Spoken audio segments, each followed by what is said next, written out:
back with another episode of the Blue Turf, and we are recording at the world-famous Kansas City Soccer Dome. I think that's Eric's copyrighted, trademarked, whatever the right term is, phrase now. I'll take it. All right, this is Thad Bell from the Kansas City Soccer Journal. As you've heard, Eric Bergerud is on the other side of the table with me. We have some noise in the background, and how you doing, Eric? What did they say? There's no place like Dome. It's great to be back at the world-famous Kansas City Soccer Dome. I'll say that's probably written in here somewhere. It is. Yeah, right over there. Okay. I forget how much has happened since we last talked, but we've known that Comets were in the playoffs for a while, but now we know where. They had a good home win over San Diego to keep up the dominance over the Sockers this year. Just how you feeling today, Eric? I can't let me say this a different way. The glee I feel out of 2 wins over the Sockers this year, I cannot underestimate that for myself, and I can't speak for anybody else. I know that some prognosticators after the fact rationalized, well, San Diego had played in Milwaukee the night before, and they were tired, and the legs gave out in the fourth quarter. That being noted, Kansas City went to San Diego, flew in the day of the game, and beat them by 5 goals. They dominated the end of that game here in Kansas City, and it could have been a 5-goal win, wound up being a 4-goal win. Regardless of the circumstances, both teams had to deal with adversity, and Kansas City came up top, and so that was a signature win to end the regular season. You might hear a little more noise being generated. The team was over in the little practice area and now is back on the main floor. So there was going to be a little bit more noise, and that's okay. There you go. All right. What did we learn? You brought up the point that some people could say, oh, they were tired, San Diego was tired, et cetera, et cetera. True. Comets have had to play through that all this year, and in fairness, you have always been the one like, nope, you got to play through it. You got to you got to overcome that stuff. So you're being consistent in that. What did we learn from the Comets though in this last game? Well, we learned a couple things. First of all, there's some bad blood between the San Diego Sockers and the Kansas City Comets. I witnessed that in San Diego, and it spilled over to this one. And so should the stars align, I'm not talking about the Tacoma Stars, I'm talking about the soccer stars align, and Kansas City and San Diego somehow advance to the final, that'll be a wild series. But what we learned about the Comets is this is the team we expected. They started the season 7-1. They ended the season 7-1. There's that 8-game middle of the season that's kind of like Baltimore. Let's just not mention its name. But this was the team we were excited about at the beginning of the season, and things were clicking for the Comets. Absolutely. I kind of feel like while there might be some bad blood between San Diego and Kansas City, I feel like there's bad blood between San Diego and anybody they're losing to. So. Well, I think that's fair. And there was a Sockers fan. I was so busy calling the game, I didn't spend a lot of time live in the Twitch chat, but there was a Sockers fan who had made a couple comments directed to Mr. Announcer, so I assume he meant me rather than Nick Vassos, and accused me of trash talking. And my sense is, you didn't hear trash talking, Sockers fans, because if you wanted to hear trash talking, there would have been something along the line of what you just said. That is, you have to, when you're a professional, you have to know not only how to win a game, but how to lose a game. And I did not say that on air, so there you go. Again, on one hand, I understand it a little bit, because when you dominate a lot, and San Diego does dominate a lot, and they have been, class as far as victories and play and all that stuff over the years. But when they lose, they don't know how to do that very well. It just seems to be a theme. I've seen it against the Comets. I've seen it against other teams when they lose. I don't know why, but that's just the way it is. So yeah, but I appreciate that. But at the same time, I was on Hot Winter Nights the other morning, and it showed a clip of the Comets beating the Sockers in overtime here at Kemper Arena. Dale Mitchell scoring the game-winning goal. Doug Neely's running off the field, and George Fernandez shakes his hand. So, it's not like Sockers didn't shake hands, but, there's a reputation with that team right now in the league that they don't know how to lose. And so that was a little different generation, though. That was a different generation. I'd rather not get into Yeah. fan banter, but just suffice it to say is when you've won 16 championships as fans, you assume things go a certain way, and this whole narrative of nobody likes us and the league is against us, I have a hard time getting excited about that, because really,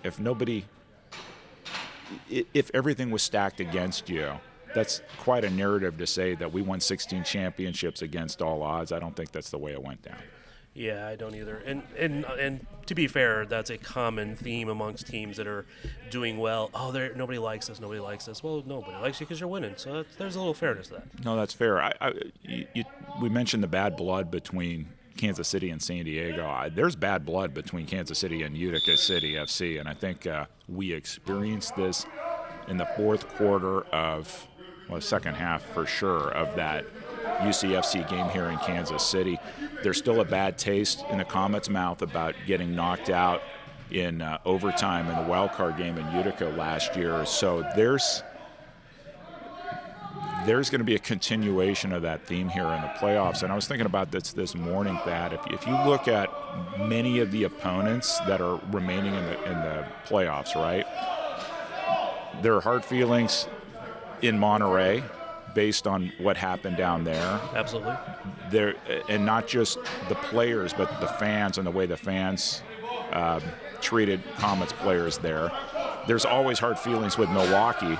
And so you can imagine how these rivalries could play out in the playoffs depending on how far the Comets advance. Very true. Speaking of Utica, you, a couple, 3-4 weeks ago, almost predicted this scenario playing out of the Comets finishing third. It's amazing how that works out. It is absolutely amazing how that works out. Well, first thing we talked about was Baltimore having to try to keep pace with Kansas City, and it didn't happen, right? And then there's a challenge with Milwaukee, and Milwaukee is hobbled going into the playoffs. Marcio Leite out for the season. Depending on who you talk to, don't expect Ian Bennett to play in the playoffs. Milwaukee gave Monterey a good run this past weekend down in Monterey, but it's playoff time now, and things are a little bit different. Yeah, and honestly, I was a little surprised Milwaukee gave Monterey as good a run as they did. Well, they still lost by 5, right? They gave them a good run and still lost by 5. Yeah. So, yeah. That's good, again, how darn good Monterey is. All right, let's see. We know the playoffs now. We know Utica will be in Kansas City on April 8th, Monday, and Kansas City will be in Utica on the 15th. Is there anything significant around those dates? Tax day on the 15th? No, so let's take a step back. This series is later than any other series, which cuts both ways. It gives players a chance to get healthy, but it keeps them away from real game experience longer than anybody else. So it's going to be interesting to see how that plays out. The other X factor, and we'll probably know more next week, so when we get our next week's episode, is how does the calendar line up with the U.S. futsal team? Because some of our listeners might recall that the UCFC coach Everton is also the coach of the United States futsal team, and they have to head down to Nicaragua to compete in the CONCACAF Futsal Championships to be eligible to go into the FIFA Championships. So the tournament starts on April the 13th, right? Right. We don't have details yet about who's been called up. We don't have details yet as to when the team has to leave the U.S. to head down to Nicaragua. So there's all sorts of questions going in. There's definite questions for that return leg in Utica on the 15th, because the team will be in Nicaragua there. If you look at the roster that was called into the February camp, you will see a lot of familiar names to MASL fans. But the question's going to be, when does the team pack up and leave? And we don't know yet who will be here and eligible to play on the 8th. I would expect most of them to be eligible on the 8th, but we don't know, like you said. Also depends on when the coach decides every player has to be in camp. Well, and I've heard that from, don't make it about UCFC in the comments. I've heard from another MASL team that would likely have multiple call-ups that it's not clear what the playoff availability is going to be of players, because somebody in the front office is saying one thing, or I heard one thing attributed to somebody in the front office. I heard from a player on that team who told me something else, so I don't know that we really know yet which players will be impacted in terms of their playoff service.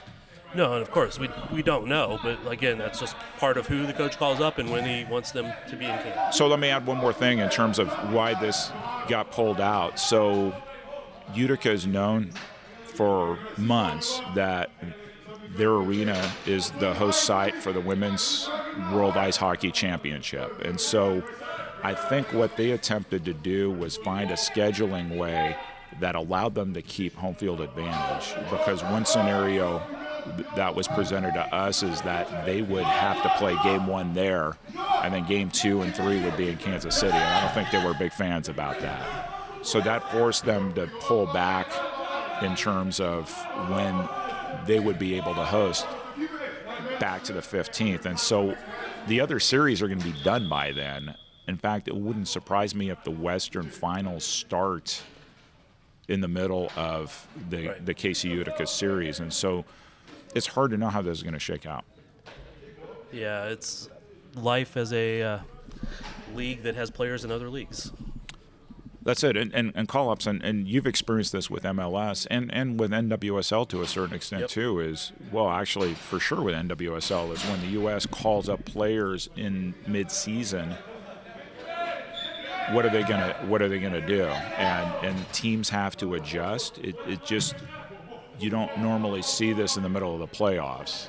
And in fact, MLS adjusted their playoff schedule a few years back to allow for the international window. Right. This is a new experience for MASL. Yeah, it's also even worse than NWSL and MLS because you have a lot more countries calling players up. In the Kansas City Current, for example, they have 3 players being called up right now for the She Believes Cup and other international duties. But they have players hurt, so some of those aren't going. Or otherwise, it would have been 5 or perhaps 6. It's and the Sporting Kansas City haven't had a lot of players called up recently, but Vargas was called up recently for Honduras. So it does still happen there, even though they know about those and they've planned around international breaks a lot better. But there have been other players in the past. I'm thinking Namath, Shallowy, Shonis, and then you can go further back than that. Oh yeah, Beasler, Zusi, Espinoza. I mean, there's always been some. It's been, but it's just interesting now with MASL having to face it a little bit, but also the coach being one of those coaches. It's just a much different dynamic. I mean, we don't have like Peter Vermees calling up players to a team that he's going to be coaching that could help or harm opponents within his own league. I'm not saying he's doing anything nefarious. It's just makes an interesting twist there. But you might recall, and for viewers who are very inquisitive, you can go back into our episodes back in February. We had a version of this conversation. We did. With February camp, right? And the fact that Zach Reggett missed 2 games. He didn't do the January camp because he wanted to go on the Mexico trip. Wound up being 3 losses, right? But he went on the February camp to Argentina. That wound up being a split weekend. Comets losing in the shootout to Tacoma and then beating Empire. And that was a pivotal weekend for the Comets because that was the weekend when everything shifted. Right. New captain, change in lineup, etc. But you might also recall Utica didn't have any games during that camp time, so it was in a way pretty convenient to schedule the camp when it was for Utica, in that it didn't impact them in MASL. Other teams relinquished their players, and I haven't looked at the cumulative win-loss record for teams impacted, but I can't believe it was great. Right. Again, it not accusing anybody of doing anything nefarious. It's just that it will throw a question in anybody's mind about having that much influence upon other teams when you're a coach in that league. Well, and it puts Everton in a bad position because Right. he can't win, he can't lose. People are going to read things into it, but that's also the choice that U.S. Futsal made to hire a coach who's ultimately a team coach in a league where you draw most of your roster. From U.S. Futsal, though, I don't have any qualms because it probably makes the most sense because this is a big core of their players because of those style of play. So they're looking at a guy who has great familiarity with all those players. Not that some other coach wouldn't, because, Tozier was the coach before, things like that. So I don't have any qualms with U.S. Futsal doing it. It's just that MASL should probably try to work around those windows a little bit better. Well, I think it's going to be interesting is when the owners get together postseason, they have a lot to talk about. They have the commissioner's contract and commissioner meeting times 3, right? They have to discuss that. There's the relationship with futsal and call-ups, and I imagine there's going to be some hard feelings there in terms of how certain teams were impacted by that. There's some serious questions about, I would call them 2 goalkeeper-related rules that they may decide they want to change. One is the ability to throw the ball over 3 lines into the goal, and we talked about that earlier this season, but something that's gotten a lot of attention in the last couple of weeks is the 6th attacker rule and how Tacoma was able to beat Chihuahua. Your goalie can just take a step towards the bench, and then you can jump your 6th attacker off the bench, and it wound up being a game-changing situation for Tacoma in their sweep that weekend in Chihuahua. And so I think they have a lot on their plate to discuss, in addition to everything else that maybe our listeners are interested in. Yeah, and again, not accusing Everton of anything ill will or anything else, but just want to make sure I'm being clear on that. When Zach did go to futsal camp, the last one, it took him a couple games to get back in rhythm when he got back, and he told us after the game that it took him a while to get back to be in the right mental state or whatever.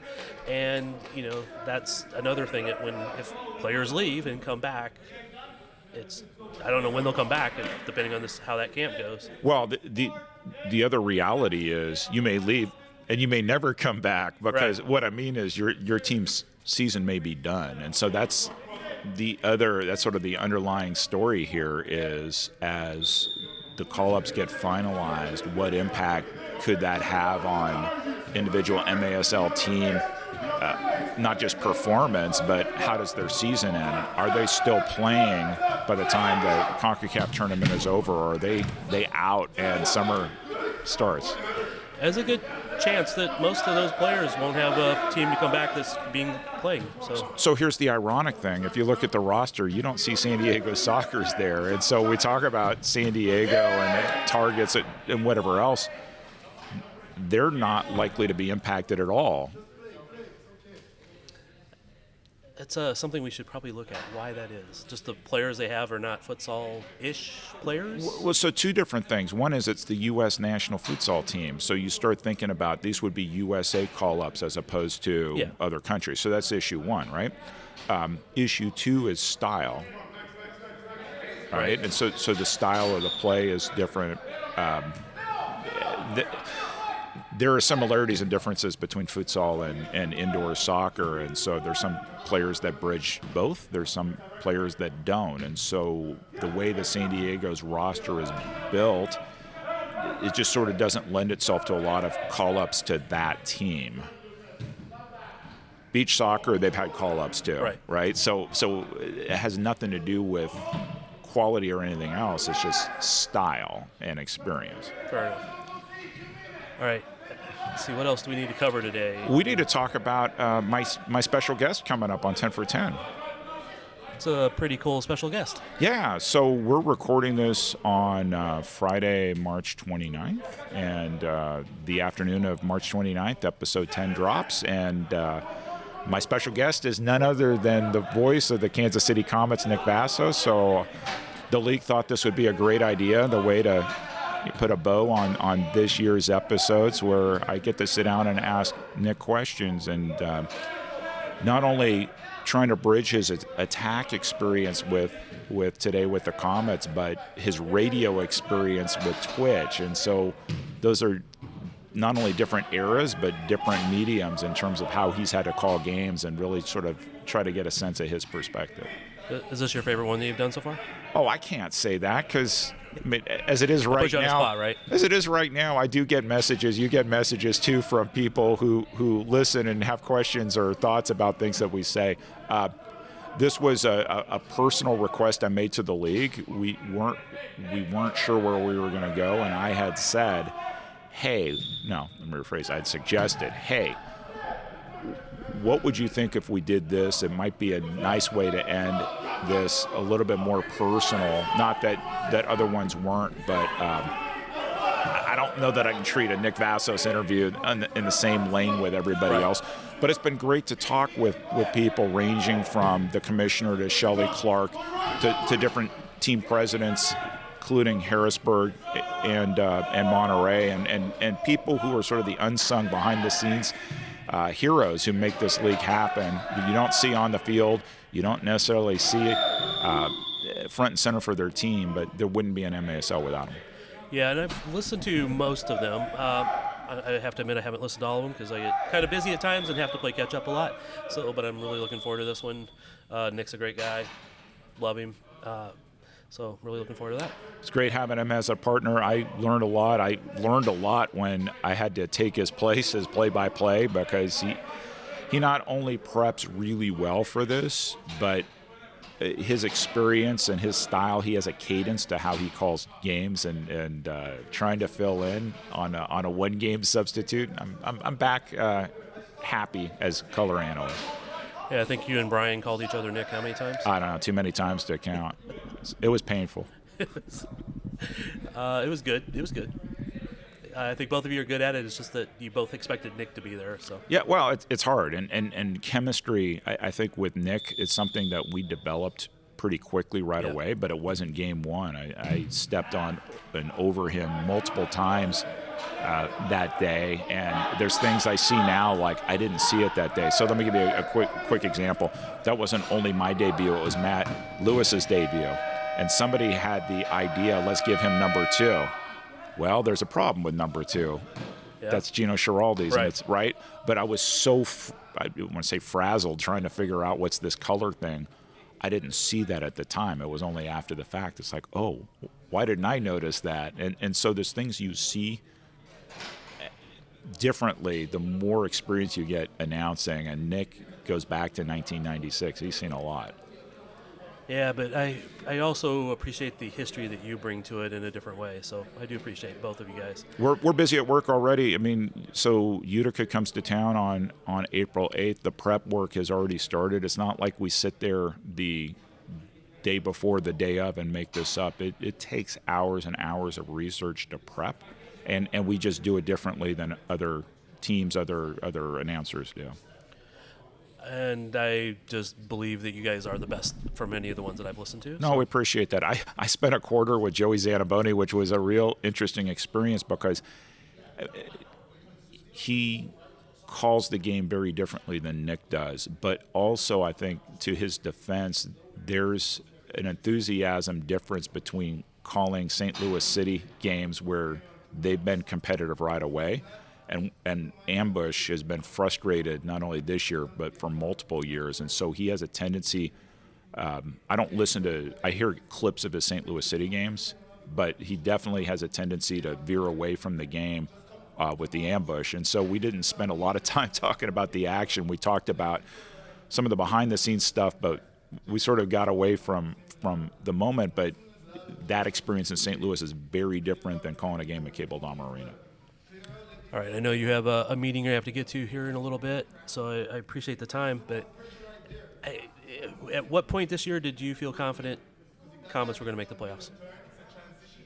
San Diego. I mean, so what's funny is there's this thing about the Bergery curse in San Diego, which Pete Richmeyer has picked up. So basically, if you go back to 1984, the first time I went to a game there, every time I've been to a game to that point at Pechanga Doesn't matter if it was my team or just I was there as a neutral. The Sockers already won. So when Kansas City dominated the Sockers there, all of a sudden things started looking really, really good, because if you can win there, and not just win by a goal, not just win in a shootout, win by 5. And Phil Salvaggio told us the other night here, that's the worst loss in his coaching career.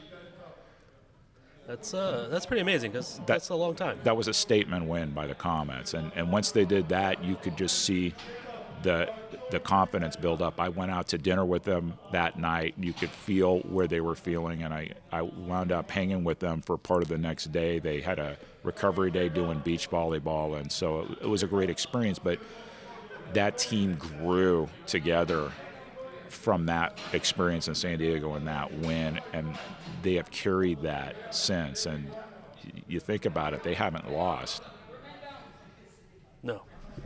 It's been a really nice run those last 7 games, right? Well, you're 7-1. So the only loss was the home loss to Chihuahua, and that was a tough game against the defending champions. And a bounce here, a bounce there might have been different, but they've run the table since then.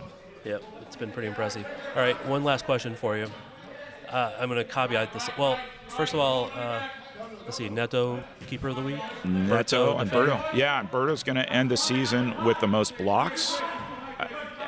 What's going to be interesting is the polling starts, or the award voting period starts next week. I don't know where things are going to shake out for goalkeeper of the year and defender of the year. I think you can definitely make the statement both of them are in the running in their respective categories. Absolutely. But I don't predict anything anymore. I mean, Berto in most years would get it, because typically the person with the most blocks gets it. But there's been so much hype on Marcio Leite's offensive season, and a lot of talk, and deservedly so, for Ismael Rojo, sort of two-way game in Monterrey. I can't predict that. And on goalkeeper, Neto is at the top or near the top in most of the categories. Monterrey, we've talked about this last episode, Monterrey has split goalies, so they've had a little bit of a different situation. And then Reynoso came in late for Chihuahua, and so voters may look specifically at stats, or they may say, hey, who was there the whole season? Right. And we'll see, but they both have a shot. And I would say Reggett, I'm going to go a little bit more on a limb than I normally do here at Thad. So if you had asked me Sunday night who's going to be MVP, I would have said Pink Panther, Genaro Castillo for Monterrey for sure. Right. He topped Reggett in scoring. He's been terrific. But let me give you a however. If you look at the scoring leaders in the MASL, our old friend Dom Francis has a chance to top both of them this weekend. It's going to be tough because it's Chihuahua. They play defense, but he scores 4 points this weekend. He's the scoring leader. I don't see MASL voters giving somebody who is on a team that didn't make the playoffs MVP.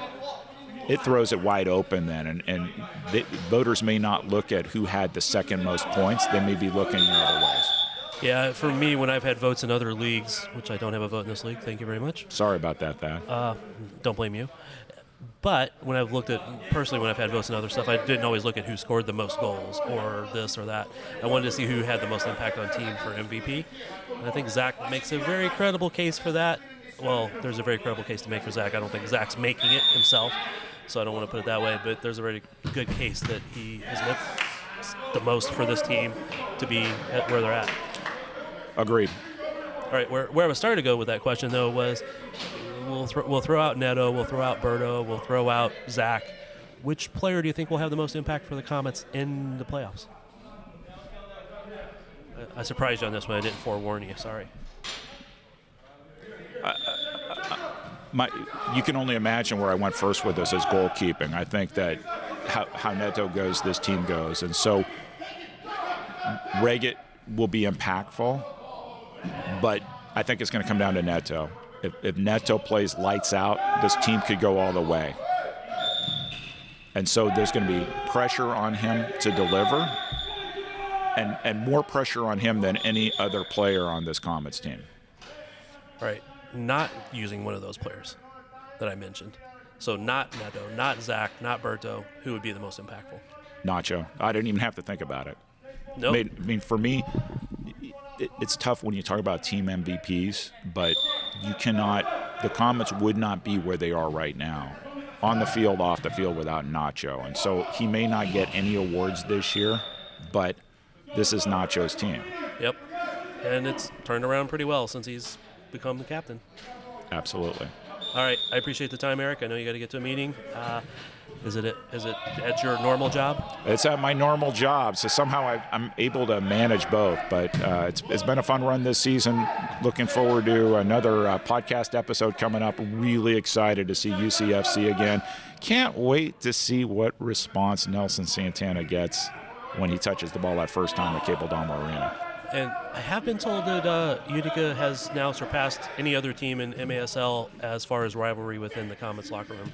Oh, it wouldn't surprise me at all. There's legitimate hard feelings. Can't imagine. Yep. All right. Any last words? Keep tuning in, fans. Not only our podcast here, but definitely make sure you're keeping a close eye on Comet social media. They've been amping it up, and check out UCFC social media because they will be edgy, and I'm just waiting to see what they do for this series. We'll be back next week with a more of a preview of Utica City, and we are out for this segment. I might have more after this. I'll let you know. We're out. Back with another segment on the Blue Turf. Coach Stefan Stokic. How are you, sir? I'm good. How are you? I'm good. Just a pretty spirited practice here. Yes. The boys are. It's been like this the whole week. I think the practice has been better than ever. The intensity, the mentality, the quality, been really, really good. I know I talked to you before the season, during the season. Just how do you break this season down? I mean, you made the playoffs, maybe not quite as high as you wanted to in the final run, but just how do you break the season down? I talked to to my mentors and this, and when you look at the first 8 games, we're 7-1. Then you look at the next 8, we're 0-8, and then the next 8, we're 7-1. So for me, it was an up and down season. But I think for me, it's a learning experience as well. A really, really big learning experience for me. And I think the issues that we had in the middle of the part of the season, I think are making us who we are right now and what I wanted to achieve in the beginning of the season. Yes, we had the results and we talked about it. We still lacked this, we lacked that. We had the results, but we still were not there where I want us to be. And then in that spread of 8 games losing streak, I mean, what is those? Out of 4 of them were overtime, or was it? Yeah, no, 4 of them were overtime. I think that we lost 3 of them, and then I think we lost 4. I can't remember exactly right now, but it was close games. There was maybe like 1 game that we were lost by 2, and then one that we got taught a lesson in Monterrey with that game. So for me, it was I took it as diversity, a learning experience, and that's what I used it with my players as well. And I think that's what kind of got us out of what we were, and then it was just all the boys from that point on. This team looks so different from last year. It looks so different even from just a third of the way into the season this year. Just you got a lot of different guys playing, a lot of different guys stepping up. One of the big changes you made was Nacho being the captain. I know Ramon is a great player, a great captain, but just it's a different mentality with Nacho. Just did that play into a little bit? It did. I think there was other little things that happened on the way for that kind of decision. But for me, I played with Nacho. I know Nacho. We're a similar mentality. But I think what we needed at that moment was a different kind of leader. And Ramon is very respectful, and I talked to Ramon about this. It wasn't just my decision, because I think it's as much as is it my decision, it's Ramon's as well. So me and Ramon had conversations, and Ramon was dealing a little bit with, it's not easy being a captain. There's a lot of, it's a big role for a player, right? And with talking with Ramon, and this decision didn't happen overnight. This was a sequence Right. of weeks of talking, right? And Ramon made a comment to me. He's like, I would really like to focus just on me. And so this decision that we made was not just mine, it was mine and Ramon's, and we talked about it. And the best person at the moment that we thought that should have been, it was Nacho.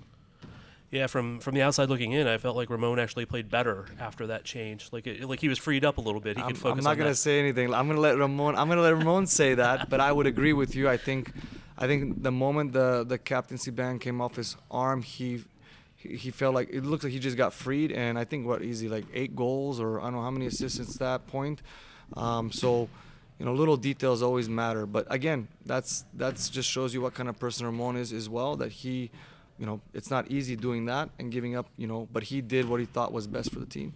It's very big of him to know that and understand that, Correct. and want to help himself, but help the team by doing that. So Correct.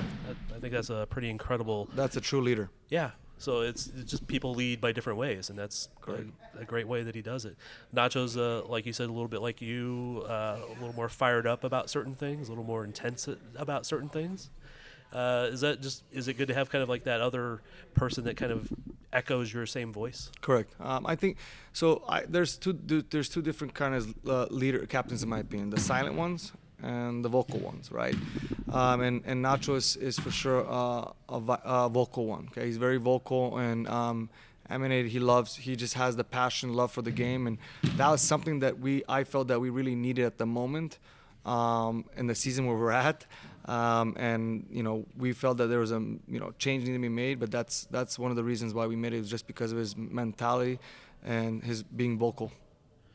All right, change it up a little bit here. I know you're going to be facing Utica in the first round of the playoffs, and I'm assuming there will be a second round of the playoffs for you guys. Yes. We hope so. Utica has, it seems, surpassed maybe Milwaukee as the rival for you guys right now. I would totally agree with you. I think I had a conversation, with Bud yesterday, and I have a good feeling that this game, this series, will probably be one of the best series in Comets history. And the game at home is going to be, it's going to be a true playoff game. And I think just this series in general is going to be a little bit higher in intensity for many other reasons. But I think, for me, to win a playoff, to be in the playoffs and win playoff games, you have to win in that kind of games and environments, right? So, it's going to be a good test for us, going into playoffs, and hopefully we can get the results that we want, and then we keep going with that momentum that we're building right now. But it's going to be a good game. With the challenges for Utica's home arena, home stadium, the games are being delayed. I mean, there will be other series probably complete and maybe on to the conference finals on the western side. Is it a challenge to have that extra delay and keep up that intensity? It's a challenge. I think one of the things when this was going on is I don't want to lose momentum, right? I think that's very important. We have momentum right now. We're getting, and this break is going to hurt us a little bit, right? But what I told the boys was we have to add on now to this year, and this week of practice has been.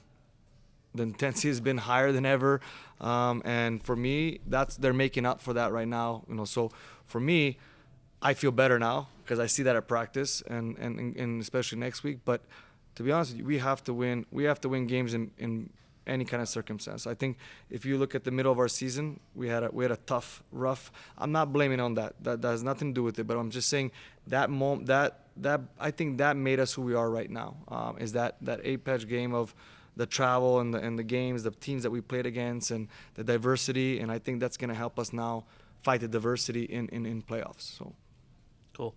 Anything you want fans to know? I mean, I've talked about it in the Utica game and now against the San Diego game. I've been here for so long as a player and assistant coach, now as head coach, and what I felt this season, especially in the last 2 games, I have never felt as a player. The fans, how vocal they are, how it's proud me being part of the organization with the fan base that we have. And what I felt the last couple of games, I want to let the fans know that the players feel it and they make a huge difference for them. When the things are not going their way, and then when they hear the fans having their back, it's huge. So I want to thank everybody coming out supporting us. And if it wasn't for you guys, we probably wouldn't, do what we're doing this year. And the thing for me too is in that eight game losing streak, they still had our backs and were still with us. And you can't say that for a lot of fans in the league.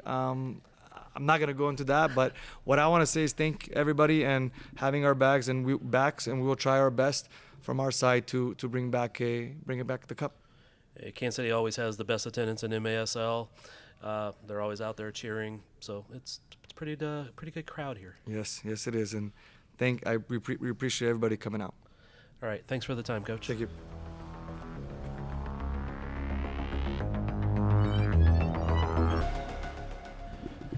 I am now joined by Nacho Flores. Is that the right way to say it? Yes, that's correct. I always have to double check, man. How are you, sir? I'm doing great.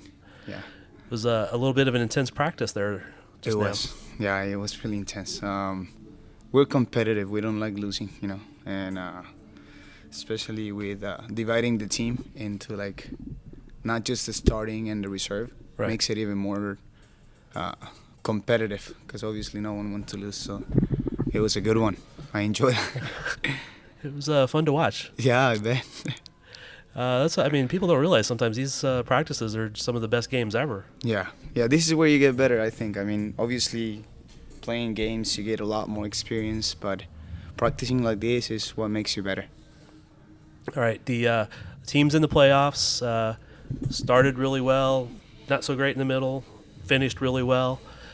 Just how happy are you to be, clinched into the playoffs? You know who you're playing, you know who you got to face. Extremely happy because our first goal was to qualify to playoffs, and we did it. So I don't care if I'm first or fourth.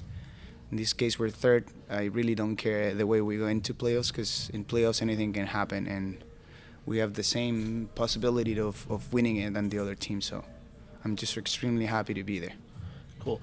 When I introduced you, I probably should have phrased it a little different. Captain Nacho Flores.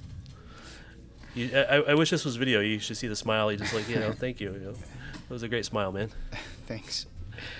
Just how proud are you to be, the team captain? I'm very proud. The fact that I have the chance to be a leader in this team makes me really proud. Makes me think that I've done a good job in the past years, and I've grown as a person, not just as a soccer player. So that's one of the challenges that I've had when I was younger, being more mature and being able to lead, not just play the game, So, and it's not just me, but it's my background too. My family, my wife, my son, and the people that I represent. My brother, my mom, my dad that passed, that always wanted to see me succeed.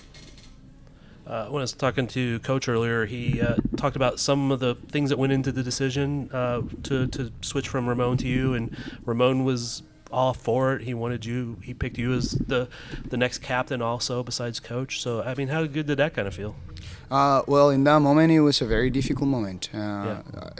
It was like right before a game, and first thing I said to Stefan was, I'm not doing that if Ramon is not okay with it, because I don't want to disrespect anybody. He's my captain right now, so I have a lot of respect for him. If he's not okay with this, I don't want to take this, But he said, like you said, he talked to him about it. He was really nice about it. He was very respectful and very humble too, to just pass the captain band to me, understanding that maybe he was feeling not so good to keep doing it, and you can see how Ramon turned his season around once he took that little bit of pressure off. Sometimes It's just small details that make a huge difference. So I think he helped me as much as it helped him, and it helped the whole team. Was that before the Tacoma game, or? So I was told you did something specific that made him know that you were the right choice. I think it was right after that game. Because in that weekend we had two, I believe. Right. We played the first one, and in the second one, that's when I started. So what'd you do before the Tacoma game that made them know you were the right choice? I don't know. I think deep inside I was always trying to lead. These past 2 or 3 years I've been kind of like a leader, but without a captain band. Right. That's who I am, to be honest. I try to be that way, when I coach, when I work, when I play too. Try to lead as much as I can by example. Sometimes I get out of control because I'm really emotional. But No. but but yeah, I mean, I think I like leading. It's something that motivates me, gets me going, and it's just I'm really proud to be leading this team. Not just me, but we have a bunch of leaders in the team that are just helping me. The captain Ben is just one thing. Right. We're a team. We have a few veterans that are helping the younger players to just become a better version of themselves. It's actually been one of the things I've liked all this year when I come out to practice is watching some of the veterans step up and help younger players or pull them to the side. Here, do this, do that. Make you a better player, things like that. So I think it's a thing to be proud of for this whole team, actually. I agree. I think the young players just have to be patient because their chance will come, and they have to prepare themselves for that opportunity. Because if they don't, then it's going to be really hard to take advantage of. But if they train hard, they come early, they leave late, and they just train the things that they need to get better at. With games, they will just gain a little bit of experience, and in a couple of years, they will be the superstars. I would say there's some young guys here that I think are, going to take some big steps over the next couple of years. Yeah, we have very talented players. Some of them just don't know the game yet. Right. They haven't played enough because you learn the game. When I started, people used to tell me, you're going to learn this game in your third, fourth year. And then I realized that it was that way. I was lucky to play every single game of my rookie year, and then my second year, third year too. But that's when I started. The game slowed down for me. Yeah. At the beginning, it was chaos. It was like, okay, I gotta go here, there, and there, running, and I had a different role too, which I assumed it as an important role too. I had to do more running. I remember in my rookie year, I was rotating with Vahid and Ramon. So they used to tell me, hey, you just go get the ball, try to make a play of it. If not, just come off, and then you will continue making runs for us, But it was more like work off the ball. And whatever I do, as long as I play, I was happy with it. But honestly, yeah, the game slowed down for me in my third, fourth year. And then I started finding things a lot easier when I was playing, Not worrying about the fans and everything on the outside. It was more like specific things on the field. And that's what I think that's the moment you think, okay, I learned it, I'm calm on the ball, I don't have to rush anything, this is the movement I'm going to do. Sometimes it will work, sometimes it will not. But when you're more calm on the field, that's when you realize, okay, I think I got it. That's and I've seen you grow since you were a young player in this league, and it's been pretty impressive. But I mean, you've had a couple years where you've had to battle some injuries and stuff, and you've stayed pretty healthy this year. Yeah. I don't want to jinx anything, right? But you've stayed pretty healthy, so I think that's probably helped a little bit. But I've always been impressed by how you play. I mean, it's you may not score the most goals or do this or do that, but I think you're always one of the most valuable players on the team with the way you play. Appreciate it. I appreciate that. Yeah, injuries they've been always like kind of like at the end of the season or after season. Because when I got surgery on my hip, it was like right after. Shoulder, that one, I think it was last year, it was right before playoffs, so that obviously ruined my whole end of the season because I was having a good one too. I was feeling good, but I've learned from them. I think all the little injuries I've had, they taught me a lesson. They've put me in a place where I can calm down and look at things in a different perspective, and they've just helped me to grow as a person and as a player and to love the game more because when I'm not on the field or I'm not able to play because of injuries, that's when I miss it the most, and I feel like that piece is just missing in my life. So when I get back to it, it's just like, okay, I finally have what I want. I'm happy now, and let's just work so we can make something happen, That's when I come to practices and see, players standing on the bench, sitting on the bench, just having to watch because they're injured, and just the sad look on their face. Yeah, it's painful. It's really painful. Yeah. But if you look at it the right way, you can actually grow from it. That's how I looked at it. It never pushed me down to like, okay, I'm going to retire or no, I cannot do this anymore. It was always the opposite. And in difficult moments when I wanted to quit and I wanted to say, hey, at indoors, just a difficult game. It's not for me. My body it's feeling it. Then that's when my family was there to say, hey, give it a try, and keep fighting, you've always done this. Let's just do it one more time. We'll do it together, and that's how I kept playing, and it's mainly because of them. So I gotta give my family a lot of credit. My wife, a lot of credit to my wife, because she's the one that's hanging in there with me in difficult moments. Now we have a kid, which is an extra motivation for me to play. But yeah, I'm enjoying it. I'm enjoying it. How old's your He's kid? 18 months. Wow. 18 months.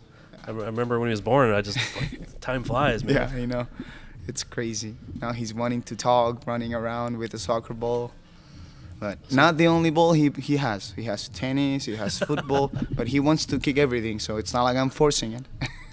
No, I get it, man. That's my daughter played a lot of soccer, but I didn't make her. I made her try a couple other sports at least, right? That's good. That's what I'm trying to do too. She was a leading scorer on her basketball team when she was 7, and then she's like, "Yeah, that's not for me."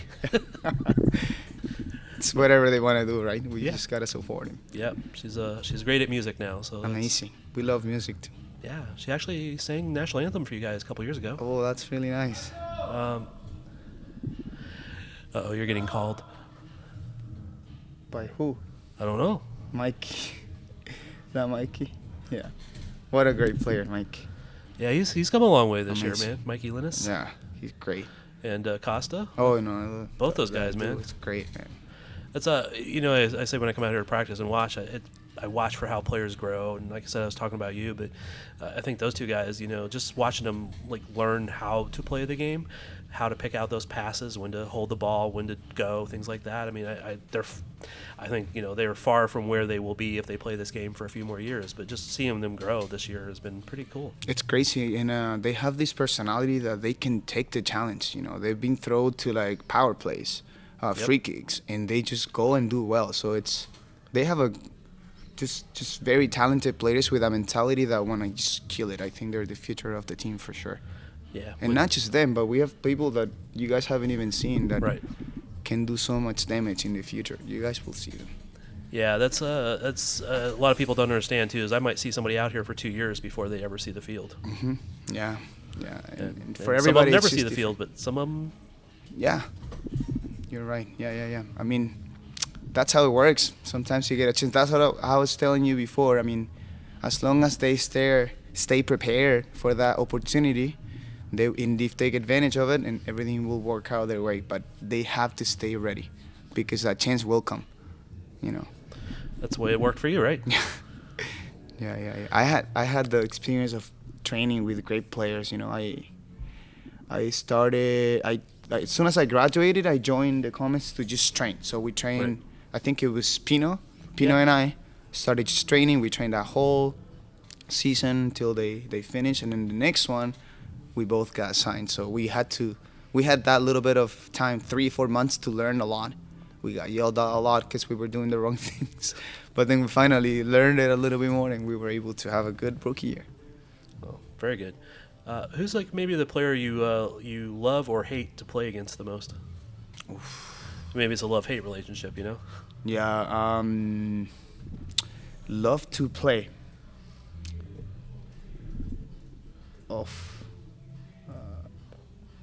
I loved playing against the quick San Diego guys like Yeah. Charlie, Costa, Scotto. I loved playing against them, but I also hate it.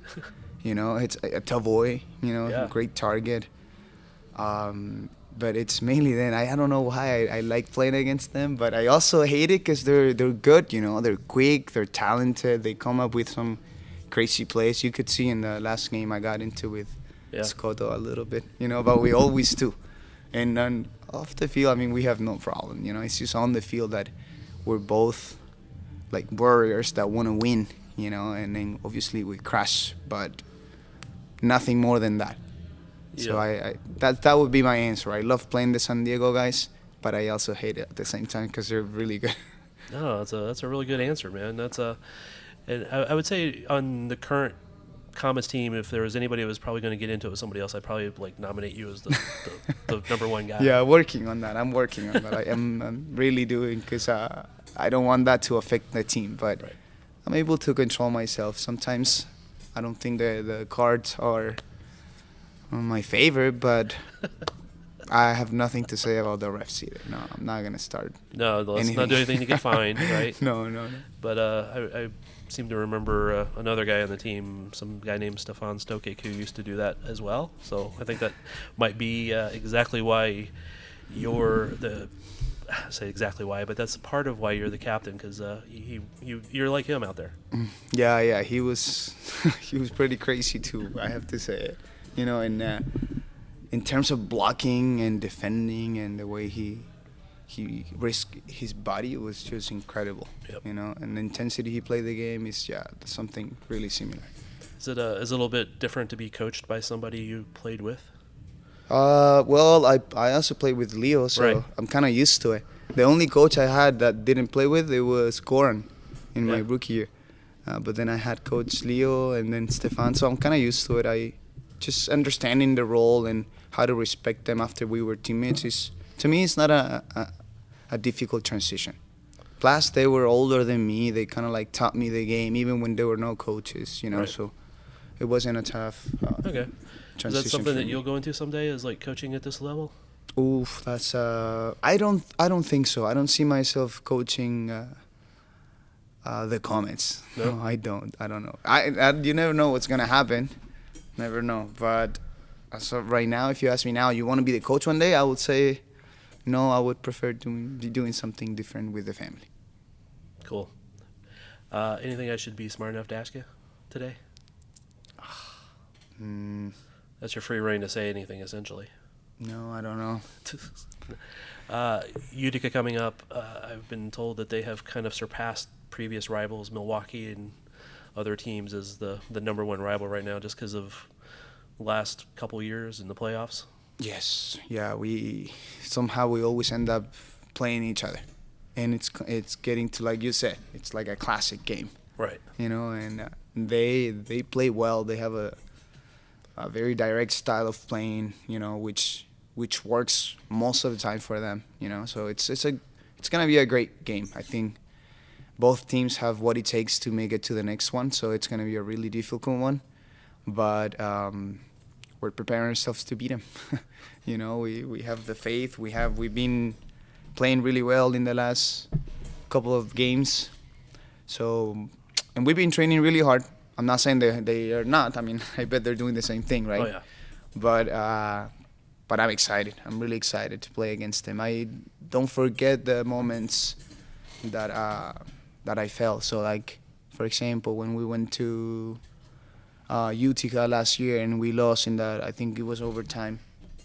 I was in that play, when the talented player, I can't remember his name, he took 3, 4, 5 players. I was one of them, so I don't forget that moment. Right. And then they ended up beating us because of that. So I think I could have done better in that moment. And I'm just preparing myself mentally and physically to not make the same mistakes so we can win. All right. One last question for you. What do you want to tell the Kansas City fans? I want to say thank you first. I mean, I looked at the stats the other day and I saw the fans that go to it's incredible. Like, we're beating everybody by a lot. Right. So my first thing is just saying thank you. Thanks to all the people that have been supporting us. And a lot of people joined us this year, like, as fans, So I appreciate their effort of making it to the games, their support too. So and just ask for a favor, and one more favor, let's pack the arena again, And then hopefully we can make it to the next round, and I know they will be there for us too. It doesn't matter if it's on Monday or Sunday or Saturday. I know they will be there. So mainly I want to say thank you to them. All right. Thank you, sir. Thank you. Have a good luck in the series there, Captain. And Thanks. I have faith in you guys. All right. Thank you so much.